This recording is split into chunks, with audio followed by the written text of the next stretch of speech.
पति की नज़र से देखो तो दुनिया बहुत हसीन है।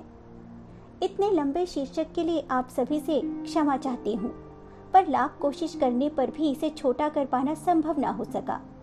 बात ही कुछ ऐसी है, इनकी हरकतों की वजह से मेरा इनसे झगड़ा हो गया। मूड ठीक करने के लिए अपनी सहेली सोनिया को फ़ोन मिलाया, पर बात नहीं हो पाई। शायद सोनिया बिजी होगी, बाद में कॉल कर लेगी, यही सोचकर मैंने टीवी ऑन कर लिया। चैनल्स बदलते बदलते परेशान हो गई, पर हर चैनल पर वही घिसे पिटे सीरियल्स, रियलिटी शो चल रहे थे। तभी एक प्रोग्राम के दौरान एक एडवर्टाइजमेंट ने मेरा ध्यान आकर्षित किया।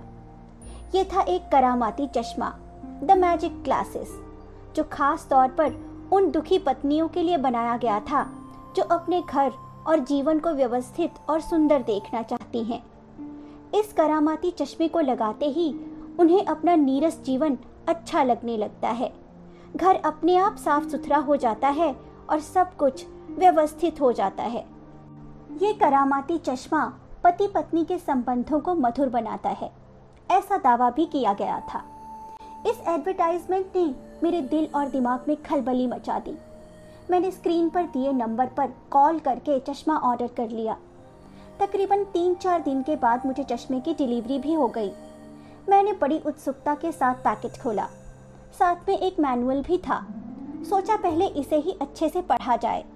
लिखा था, आपका जीवन बदल देने वाले इस चश्मे की डिलीवरी पर बधाई। अब इसे इस्तेमाल करने का सही तरीका भी जान लीजिए।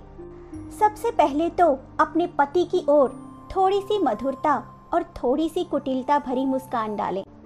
अपनी झील सी आंखों में कुछ और अधिक गहराई लाएं और अपने बिखरे और अव्यवस्थित घर पर एक नजर दौड़ाएं।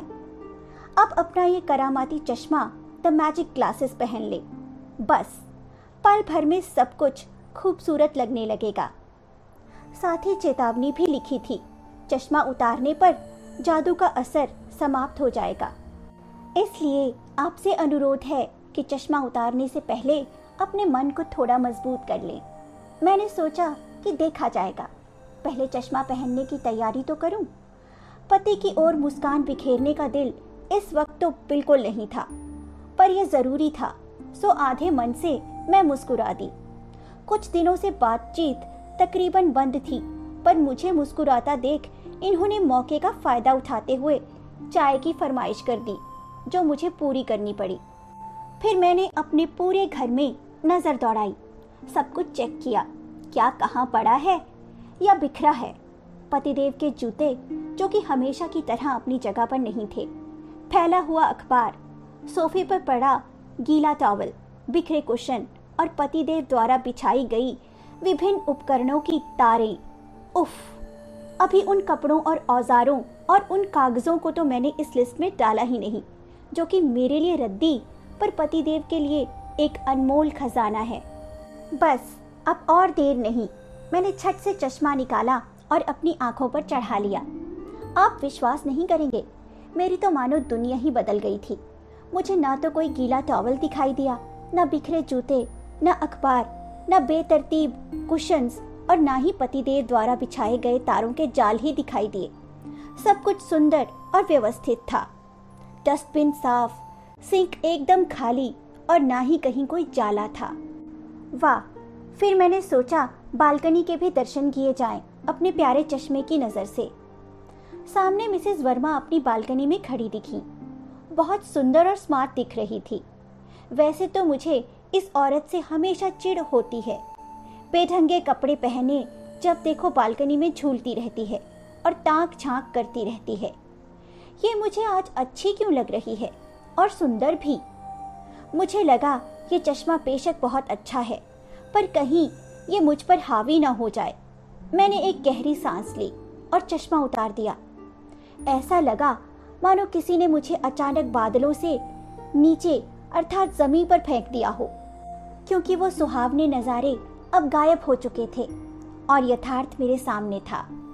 मिसेस वर्मा रोज की ही तरह बेढंगे कपड़े पहने अपनी बालकनी से लोगों के घरों में ताक झांक कर रही थी। मैंने चिढ़कर अपने कमरे का रुख किया। वही बिखरी चीजें, गीला टॉवल, फैले कपड़े, जूते और अखबार, मुझे लगा जैसे मैं नींद में थी और सपना देख रही थी। मैंने जैसे ही चश्मे को वापस केस में डालने के लिए बॉक्स खोला, बॉक्स पर लिखे एक डिस्क्लेमर पर मेरी नजर पड़ी। लिखा था, यह चश्मा कोई जादू नहीं करता। इस आविष्कार के पीछे एक शोध यानी सर्वे है जो पति नामक प्राणियों पर किया गया था। शोध में पता चला कि इन प्यारे प्राणियों में ऐसी जादुई क्षमता होती है कि इन्हें सब कुछ सुंदर और व्यवस्थित लगता है। ये भेदभाव से परे के प्राणी हैं, जिन्हें पड़ोसन, पड़ोसी के बच्चे, बिखरा अव्यवस्थित घर, रद्दी सामान आदि सब कुछ सुंदर लगता है। ये चश्मा पहनकर दरअसल आप दुनिया को अपने पति की नज़र से देखने लगती हैं। आपको गंदगी दिखाई ही नहीं देती और आप परम सुख का अनुभव करने लगती हैं।